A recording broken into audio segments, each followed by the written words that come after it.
அத்தியாயம் 18 மங்கோலிய படையின் கட்டமைப்பு. மங்கோலிய படை என்பது வெறும் வீரர்களின் கூட்டம் மட்டுமல்ல, அது ஒரு துல்லியமாக இயங்கும் எந்திரம் போன்றது. செங்கிஸ்கான் தனது இராணுவத்தை தனது சிந்தனையில் ஒரு மாபெரும் வலைப்பின்னலாக உருவாக்கினான். அவரது இராணுவத்தின் அடிப்படை அலகு அர்பன். இந்த 10 பேரும் ஒரு இரத்த உறவுகளைப் போல ஒருவரையொருவர் பாதுகாத்துக் கொள்ள வேண்டும். ஒருவர் போர்க்களத்தில் பின்வாங்கினால் அந்த 10 பேரும் தண்டிக்கப்படுவார்கள். இந்த 10 பேர் கொண்ட குழுக்கள் இணைந்து ஜாகூன் எனப்படும்.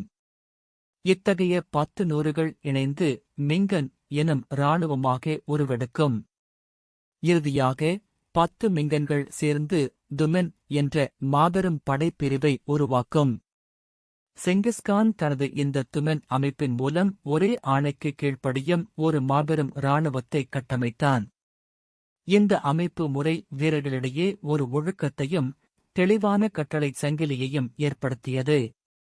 செங்கிஸ்கானின் இராணுவத்தில் குதிரைப்படைக்குத்தான் முதலிடம்.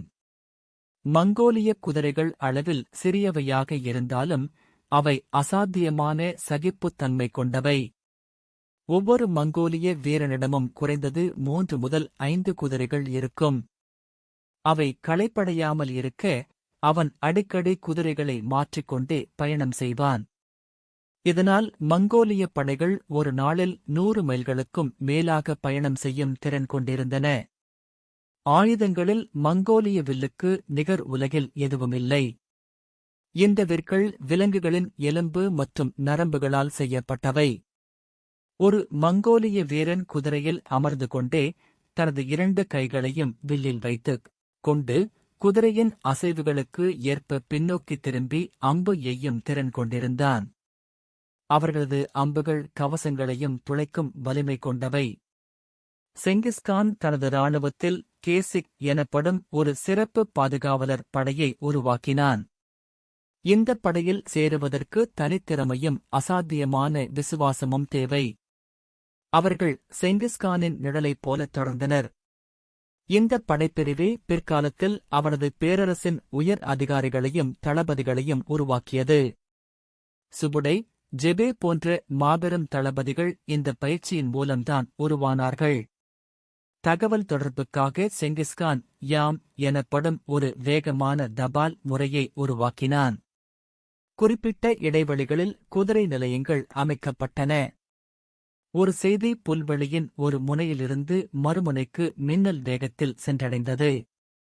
இதனால் போர் உத்திகளை உடனடியாக மாற்றியமைக்க செங்கிஸ்கானால் முடிந்தது.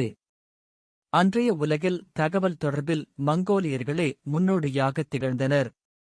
இந்த கட்டமைப்பே மங்கோலியர்களை அசைக்க முடியாத சக்தியாக மாற்றியது. செங்கிஸ்கான் தனது வீரர்களுக்கு தோல்வியைக் காட்டிலும் ஒழுக்கக் குலைவையே பெரும் குற்றமாக கருதினான்.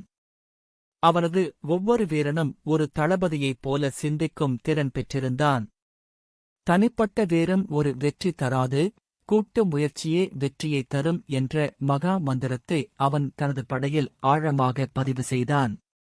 புல்வெளியின் அந்த இராணுவ எந்திரம் இப்போது உலகைச் சிதைக்க தயாரானது.